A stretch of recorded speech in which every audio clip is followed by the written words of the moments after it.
It was just last season that the Golden State Warriors had one of the most hyped up young cores in the league. They had a second overall pick in the draft, they got 2 more lottery selections the next year, and the hype would just get out of control with the breakout of Jordan Poole. But today, that core is rarely talked about, and for good reason. So what happened?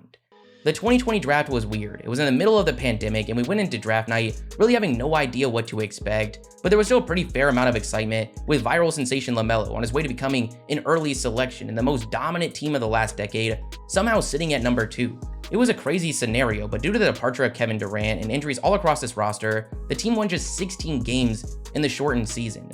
This almost felt unfair considering their entire core was, while not healthy, still on the roster. As we got closer and closer to draft night, it became pretty clear that the Timberwolves were going to go with Anthony Edwards, and the Warriors' decision was ultimately going to come down to James Wiseman or LaMelo Ball, both very confusing prospects at the time. LaMelo had spent the year in Australia and was easily the most polar player in the class. 7-foot Wiseman had only played 3 college games before getting suspended, but the Warriors made their decision. The Golden State Warriors select James Wiseman from the University of Memphis. Now, it's easy to laugh at this in retrospect, but let's remember the sentiment at the time. While it might have been out of desperation because of an overall weak draft class, he was getting praised with Anthony Davis, Joel Embiid level upside. He was a top recruit in high school that, while he only played 3 games in college, averaged 20 points, 11 rebounds, and 3 blocks in those games. In terms of a prospect, he was legit, and on paper, the Warriors now looked scary. Today's video is sponsored by PrizePicks. It's a sports pick'em platform that right now is giving away an entry with a chance to win up to $1 million every single day of the playoffs. All you have to do is pick more or less on stats, and it's added a new level of excitement for me during the playoffs. Tonight, I love my entry. I'm going with more on Tatum points, as I think he's going to have a way quicker start than last game. I'm going with more on Melton points, as I think his defense is going to keep him on the court for a majority of the game. Then in the night games, after what we saw from both in Game 4, I've got to go with Booker and Jokic. I'm going flex play, so I actually only need 3 of the 4 for a winning entry. All 4 happen, my 25 becomes 125. If you guys want to check it out, go to the link in the description, and if you use my code JIMMER, they're actually going to give you a deposit match up to $100. It's legal in over 30 US states to people 19 years or older, but please keep in mind, it's to be used for entertainment purposes only and to be played responsibly. Thank you PrizePicks for sponsoring today's video. They had Curry, Clay, just acquired Andrew Wiggins, Draymond, and now we're adding an elite 7-foot center prospect. Injuries would strike the Warriors once again the following season, and they were back to the lottery, this time holding the 14th overall selection. But because of the D'Angelo Russell trade, they also held Minnesota's 7th overall pick. This was just getting out of hand. With that 7th pick, they would end up going with 6'8" Jonathan Kuminga, someone that was a #1 recruit in high school just a year ago, was projected to be a top 3 selection. But after struggling in the G League, the Warriors were able to get him here. He was a freak athlete with the potential to be a 2-way monster. They then followed that up with someone deemed one of the safer prospects in the class. 6'6" shooting guard Moses Moody, a beautiful fit. He was a long 3-and-D wing that had just averaged 20 points a game as a freshman at Arkansas. The league's biggest dynasty at the time had now walked away with 3 lottery selections in 2 years. Things couldn't get any crazier. At least we thought.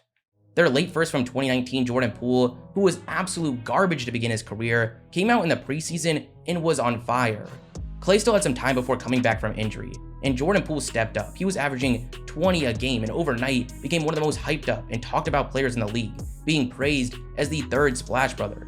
The sentiment from fans and social media was not only did the Warriors have this incredible foundation that now included Andrew Wiggins, but also had one of the best young groups in the league. With the team dominating throughout the season and eventually winning the NBA title, the hype was just getting out of control. But it didn't quite go how the Golden State hype machine was expecting.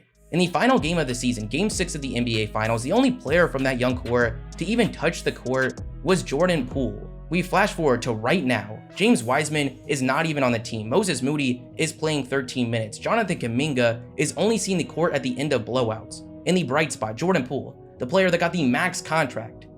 Last night, he scored 0 points. Right now, there are a few bold enough to praise this young group. James Wiseman's career has been weird. It wasn't great from the jump. He averaged 12 points and 6 rebounds, but his struggles on defense was actually the most notable part of his rookie year. He would then suffer a knee injury, an injury that actually caused him to miss his entire second season, where the Warriors won the title. This situation gave fans the opportunity to overhype and just assume this elite young center was going to be joining the reigning NBA champions, despite a lot of glaring concerns even when he was healthy. Our first chance to see him back out there was during the most recent Summer League, where considering the level of competition, It wasn't great. He was overshadowed by other players on his own team like Mac McClung. Then the season kicks off. James Wiseman's in the rotation, but suddenly Warriors fans go quiet. He's averaging 12 minutes, 7 points and 4 rebounds, while objectively being one of the worst frontcourt defenders in the league. Considering the Warriors' hopes of contending for another title, they didn't have time to wait around, and he was falling out of the rotation. Then in December, he would suffer a sprained ankle. This was the nail in the coffin. At the trade deadline, with a crazy luxury tax situation looming, they decided to trade him to Detroit in a 4-team deal that brought back Gary Payton. To close the year out, he would get to have his biggest role to date, going to 25 minutes a game, where he averaged 13 points and 8 rebounds. But considering the level of opportunity, really nothing to get excited about, especially with the abysmal defense showing no signs of improvement. He put together the 3rd worst defensive WAR in the entire league this season. Obviously, injuries could be playing a role here, but between what we saw as a rookie, what he was traded for, and what we've seen most recently, the hope for his future is depleting quickly. The player that triggered this video, and I really think is a fascinating case, is Jonathan Kuminga. See, while most of the hype surrounding Wiseman was a fantasy pegged to the draft capital associated, Kuminga was different. The escalation of his hype actually came from what we saw on the court. He's someone that really benefited massively from being on the national stage, playing for most any other team. A player in their 2nd season averaging less than 10 points while playing over 20 would not be getting this much attention. But playing under the Warriors spotlight, the world has gotten the chance to see his amazing flashes that are very real. He's a freak athlete with a highlight-filled game. He plays way above the rim and then defensively has these incredible moments that make people assume he is or is going to be this amazing defender. But the hype machine just had to face a tough reality when it comes to Kuminga. Overnight, he went from getting over 20 minutes a game during the regular season to barely seeing the court, sometimes not even at all during the playoffs. Some of this can be attributed to the return of Andrew Wiggins, but not all of it. So why is this happening? Well, there's a couple key factors, the first being his fit with the team. Overall offensive output makes it hard to have him on the court with someone like Draymond. A huge reason we saw them go in favor of JaMychal Green so far, someone that had a way smaller role than Kuminga during the regular season. Then there's the defense. All the tools are there. Guarding one-on-one, he can be a great defender, but his tendency to get lost guarding off ball, which Steve Kerr has cited over and over again, is ultimately what has cost him his minutes. Steve Kerr was asked about the situation, but he really just dodged the question, saying the playoffs are tough in this regard. JaMychal Green went from basically not playing 6 out of the 7 games against Sacramento because it wasn't an ideal matchup. But then the opponent changes, you see the opportunity for JaMychal to play in a game like last night. He stays ready, comes out, knocks down a couple of jumpers. And that's what the playoffs are about. Every game is different. It's on every player, and I tell all our guys, stay ready for whatever opportunity comes your way, because injuries happen, matchups change. But it's not easy. It's not an easy job to all of a sudden get out there and play after sitting for a week or two. It's all part of it. With all the experimenting we've seen from Kerr so far, going into every single game, it always feels like this is going to be the one we actually see Kuminga in the first half. But it's still just not happening. Emotion has been evident from Kuminga. Frustration is mounting, and when asked about the lack of time, he said, "It's still tough to lock in every single time. It's tough to smile every single time. But knowing where I've come from, seeing how many things that I've actually been through that a lot of people don't know that got me to this point. I feel like throughout my career, throughout my life, I've never been given anything. I see so many people get handed stuff. That's never happened to me. It's tough going through the season and being in the game most of the time, and then things just flip out of nowhere without you knowing what's going on." These decisions surrounding Kuminga are extremely significant when you consider these serious rotation struggles that they're dealing with right now. It really raises questions about his future with this team. A player I had really high hopes for was Moses Moody. Before all the buzz about Jordan Poole during training camp a year ago, most actually thought Moody would be the biggest beneficiary of Klay missing the start of the season, but he really struggled to slot into the rotation all year. He averaged just 4 points in 11 minutes. His role shrunk even more during the playoffs, and for most of this season, we saw a similar thing, another young guy whose defensive inconsistency led to a lack of playing time. But lately, things have started to change.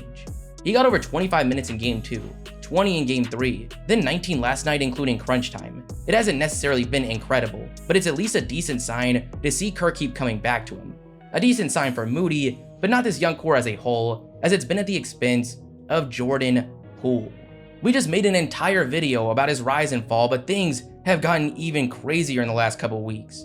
Following the breakout and rocket ship rise last season that led to a max contract, Jordan Poole struggled this year, struggles that have been further emphasized during the playoffs.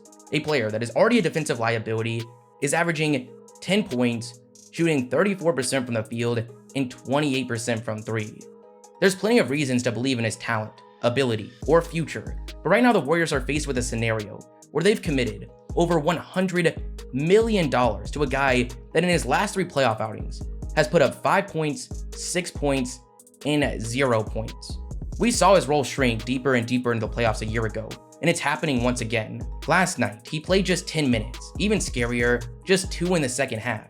There was still plenty of room to be critical of his game a year ago, but at least he was putting the ball in the basket. It is rough for him right now.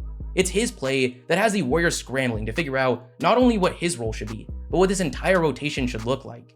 They are severely missing guys like Otto Porter and the flexibility a fully healthy Gary Payton gave them a year ago. While a reasonable argument can be made about how things could have gone way differently if the Warriors didn't have this pressure to compete for a title, we can't change that. With Curry still playing at the top of the game, it's really not out of the question this young core will be completely evaporated in the near future, and the effort to keep the tail end of this dynasty alive, especially with the pending free agency situations of both Draymond this year and Klay next. As long as the main core is still there, they will be contenders, even with the fall of this young core. But in a matter of just a couple years, they went from having one of the brightest young groups, a top 2 pick, 2 more lottery selections, a rising star, to a bad contract, 2 projects, and a player they traded just to dump his contract.